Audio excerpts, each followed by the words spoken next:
அது நம்முடைய முக்கியமான அஜெண்டா கிடையாது.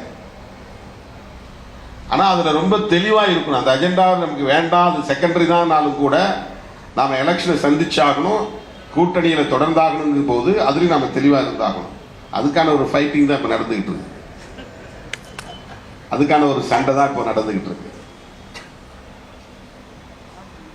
அவர்கள் நினைப்பதை போல நான் அவர்கள் விரும்புவதை செய்ய வேண்டும், அவர்கள் விரும்புவதை சொல்ல வேண்டும், அவர்கள் விரும்புவதை முடிவாக எடுக்க வேண்டும் என்று எதிர்பார்க்கிறார்கள். ஏன் என்ன முடிவு எடுக்கல, ஏன் என்ன கருத்து சொல்லல? உங்க எதிர்பார்ப்புகள் எல்லாம் எதிர்வினை ஆற்றுவதற்காகவா நாங்கள் இயக்கம் வைத்திருக்கிறோம்?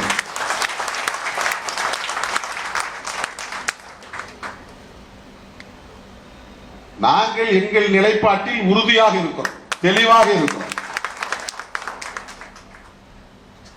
நாங்கள் தெளிவாக இருக்கிற போது, உறுதியாக இருக்கிற போது நாங்கள் பதற்றப்பட வேண்டிய தேவையே இல்லை.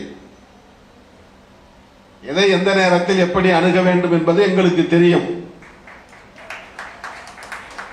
எங்களுக்கு எந்த பேராசையும் இல்லை. அங்கே போனால் அல்லலாமா, இங்கே போனால் வாரலாமா, இந்த வாய்ப்பை பயன்படுத்திக் கொள்ளலாமா, ஐயோ இந்த வாய்ப்பை விட்டால் என்ன ஆவது? ஒரு தம்பி சொல்றாரு, இதுக்கு நீங்க டாக்டர் ராமதாஸை ஃபாலோ பண்ணணும். எவ்வளவு சரியான ஒரு ஐடியா கொடுக்கிறார் பாருங்க, ஆலோசனை. நாங்கள் 100 விழுக்காடு புரட்சியாளர் அம்பேத்கரை பின்பற்றக்கூடியவர்கள். எங்களுக்கு அவர் கமாடிட்டி கிடையாது. எங்களுக்கு ஒரு ஐடியாலஜிக்கல் ஐக்கன், அவர் ஒரு கருத்தியல் அடையாளம். அரசியல் அதிகாரத்தை நோக்கி நகர வேண்டும் என்பது நம்முடைய நோக்கங்களுள் ஒன்று.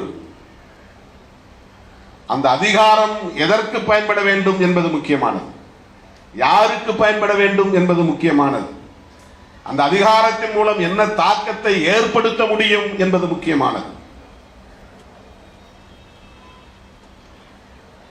அந்த தெளிவில்லாமல் நாங்கள் இந்த அரசியல் களத்தில் இல்லை.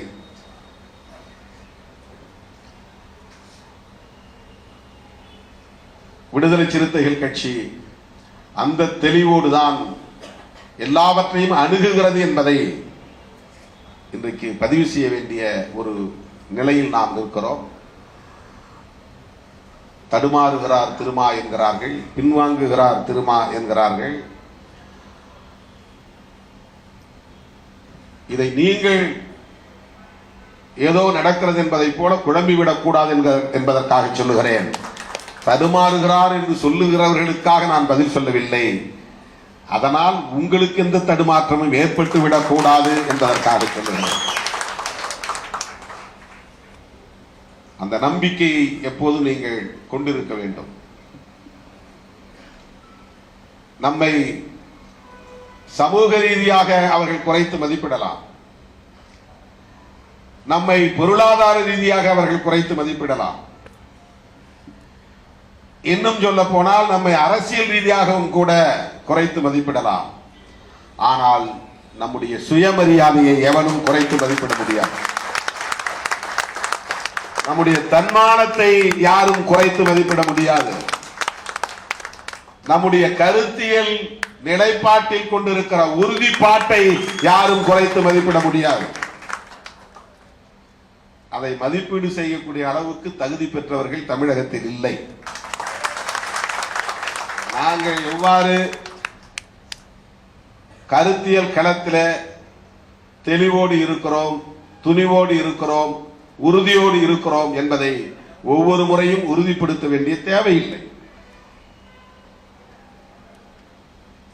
புரட்சியாளர் அம்பேத்கர் அவர்களை ஆனந்த் டெல்டுமுடி அவர்கள் சொன்னதை போல அவருடைய செயல்பாடுகளின் மூலம் நாம் அவரை புரிந்து கொள்ள வேண்டும். அவர் எதிர்பார்த்த தாக்கத்தை சமூகத்தில் நாம் ஏற்படுத்த வேண்டும். சில பேர் என்ன சொல்றாங்கன்னா, அம்பேத்கர் பௌத்தம் பற்றி சொன்னாரு, இப்ப பௌத்தத்தை பற்றி வீசிக்க என்ன நிலைப்பாடு? அதுக்குள்ளேயும் பெரிய ட்ராப் இருக்கு, நிறைய வலைகள் இருக்கு. அதில் எச்சரிக்கையா இருக்க வேண்டும் என்பதற்காக சொல்லுகிறேன். இன்னைக்கு உலகம் முழுவதும் பேசப்படுகிற பௌத்தம் ஆதி பௌத்தம் அல்ல, அம்பேத்கர் பௌத்தமும் அல்ல.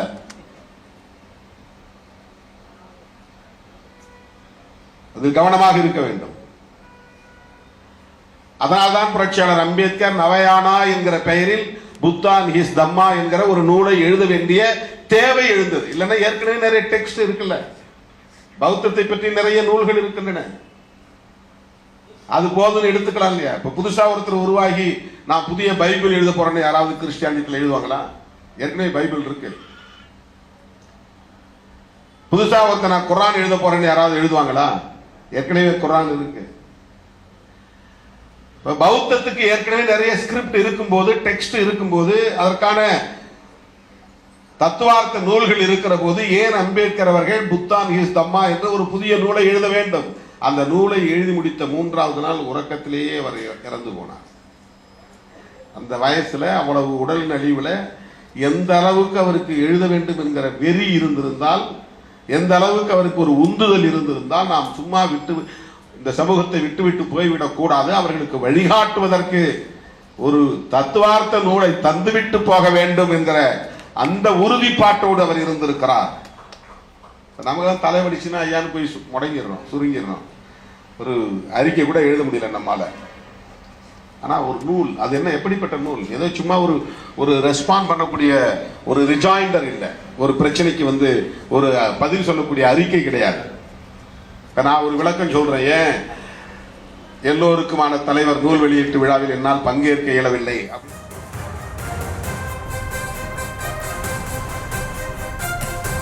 கூட்டணி விவகாரத்தில் எங்களுக்கு பேராசை இல்லை, அங்கே போனால் அள்ளலாமா என்ற எண்ணம் எங்களுக்கு கிடையாது என திருமாவர்கள் நேற்றைய தினம் நடைபெற்ற அந்த சம்பவத்தை குறிப்பிட்டு பேசியிருக்கிறார். அது தொடர்பான காட்சிகளை நாம் தற்பொழுது பார்த்தோம்.